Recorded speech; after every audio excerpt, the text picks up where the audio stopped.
अस्सलाम वालेकुम, welcome to techy idea. आज की इस वीडियो में मैं आपको मज़ेदार सी आटे की चूरी बनाना सिखाऊंगी। सिंधी में इसे हम कुट्टी कहते हैं और सिंधी घरों में ये बहुत शौक़ से बनाई जाती है, खाई जाती है।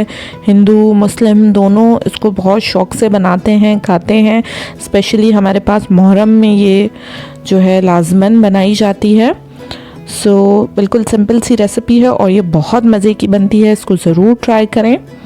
इंग्रेडिएंट्स भी आपके सामने हैं, बिल्कुल सिंपल से इंग्रेडिएंट्स हैं जो आपके घर में तकरीबन सारे मौजूद ही होते हैं। और इसको बनाने का जो तरीका है वो भी बहुत ही आसान सा है और झटपट ये तैयार हो जाती है। सबसे पहले हम 2 कप गेहूं का आटा यूज़ कर रहे हैं। सिंपल जो आटा आपके घर में यूज़ होता है वो यूज़ कर लें।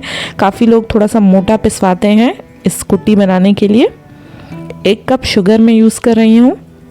जितना आप आटा लेंगे उससे आधी क्वांटिटी में हमें चीनी चाहिए होंगी। आधा कप मैं यहाँ पे देसी घी यूज़ कर रही हूँ। आपके पास नहीं है तो आप सिंपल डालडा घी यूज़ कर लें। उसके बाद इसमें जाएगा 1 टीस्पून मीठा सोडा। उसके बाद कुछ नट्स हम इसमें यूज़ कर रहे हैं। आपके घर में जो भी मौजूद हो आप यूज़ कर लें। 2 टेबलस्पून पिस्ते, 2 टेबलस्पून बादाम और 2 टेबलस्पून सूखा हुआ नारियल में इसमें यूज़ कर रही हूँ। 2 टेबलस्पून किशमिश और 3 हरी इलायचियाँ। 1 कप के करीब इसमें हम नीम गर्म पानी इस्तेमाल करेंगे। आटा गूंदने के लिए पानी चाहिए होता है तो मैं यहाँ पे नीम गर्म पानी का इस्तेमाल करूँगी। उससे आटा जो है वो अच्छा बनता है।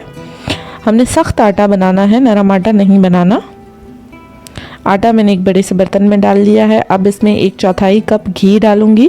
आधा कप हमने लिया था, उसमें से आधा हम जो है आटे में शामिल कर देंगे, 1/4 कप के करीब।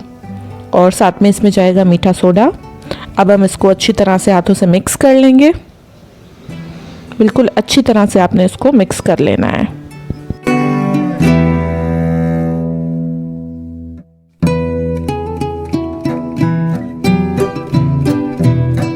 जब ये अच्छी तरह से मिक्स हो जाए तब हम इसमें थोड़ा थोड़ा पानी ऐड करते जाएंगे और आटा बनाते जाएंगे।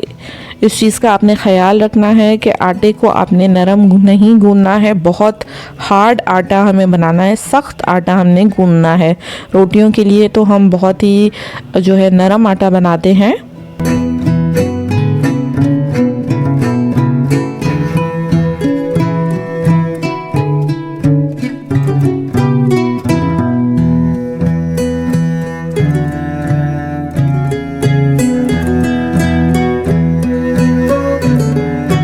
करीब करीब 8 से 10 मिनट आपको ये आटा बनाने में लगेंगे।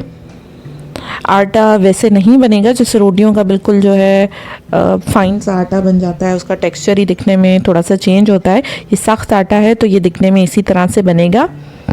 एंड में जो है थोड़ा सा हम इस पर घी लगा के इसको हम रख देंगे तकरीबन 10 मिनट के लिए, ताकि ये थोड़ा सा सेटल हो जाए।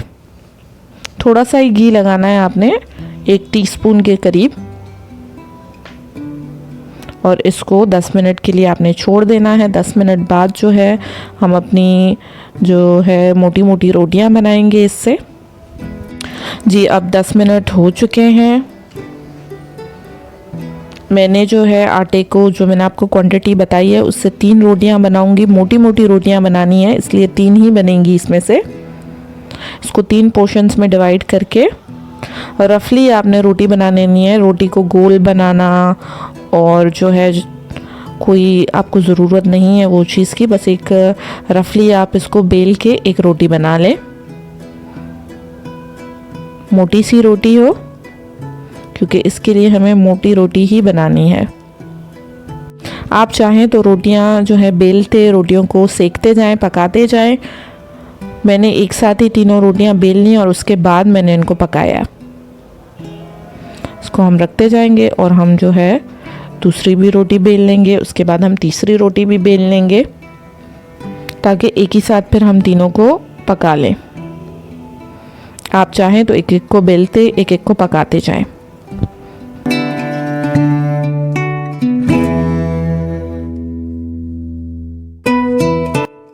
ये हमारी रोटियां हमने बेल के रख दी हैं। अब हम जो है इनको पकाएंगे। उसके लिए हमने तवे को अच्छी तरह से गरम कर लेना है। तेज़ आंच पे तवे को आप गरम कर लें। जैसे ही तवा गरम हो जाए हमने जो है रोटी इस पे बनानी है। अब जो है हम आग कम कर देंगे और इसको जो है लो आंच पे हम पका लेंगे। दोनों तरफ से अच्छी तरह से हम इसको पका लेंगे। जलाना नहीं है रोटी को, आपने इसको अच्छी तरह से पकाना है, इसलिए हम इसको बिल्कुल जो है लो फ्लेम पे पका रहे हैं ताकि ये अच्छी तरह से पक जाए।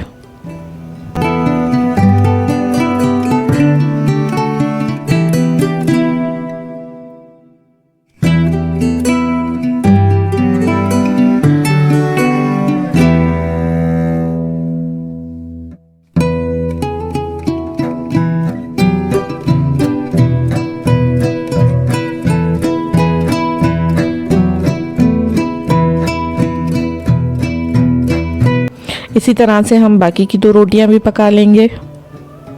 आप देख सकते हैं कि दिखने में रोटियां मोटी लग रही हैं और हमने रोटियों को मोटा ही करना है। उसके बाद इनको थोड़ा सा मैंने ठंडा कर लिया है। अब इसको छोटे छोटे पीसेस में हमने तोड़ लेना है।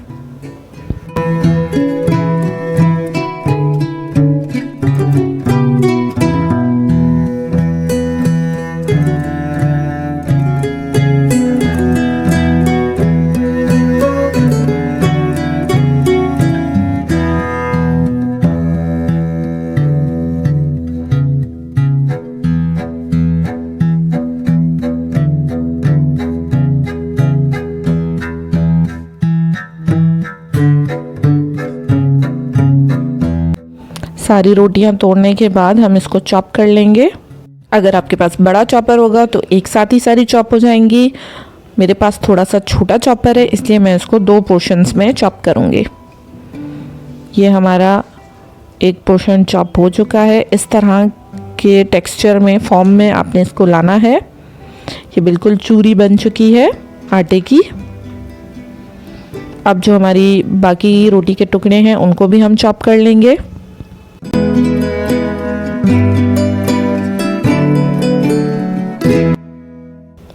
ये भी हमारे चॉप हो गए हैं। अब हम इन सबको एक बड़े से बाउल में उतार लेंगे ताकि हम इसको अब मज़ीद जो है तैयार कर सकें, प्रिपेयर कर सकें। ये देखें आप कितनी खिली खिली सी और मज़े की ये लग रही है। इसमें अब हम 1 कप चीनी शामिल करेंगे। चीनी को थोड़ा थोड़ा करके मैं ऐड कर रही हूँ ताकि मुझे जो है इसको मिक्स करने में थोड़ी सी आसानी हो।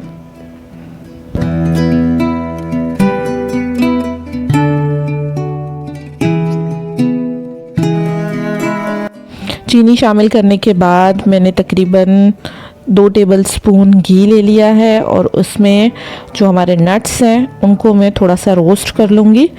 1 मिनट लगेगा इसमें। जैसे ही नट्स से खुशबू निकलना स्टार्ट हो तो हमारे नट्स जो हैं वो रेडी हो जाएंगे। इलायची अभी हमने साइड कर दी है, उसका फिर हम तड़का एंड में लगाएंगे। बिल्कुल पहले हम जो है नट्स को रोस्ट करके अपनी कुट्टी में, अपनी चूरी में शामिल कर देंगे। ये हमारे नट्स रोस्ट होके रेडी हो चुके हैं। आप चाहें तो इसको रोस्ट किए बिना भी डाल सकते हैं, लेकिन उससे वो फ्लेवर नहीं आएगा जो हमें चाहिए।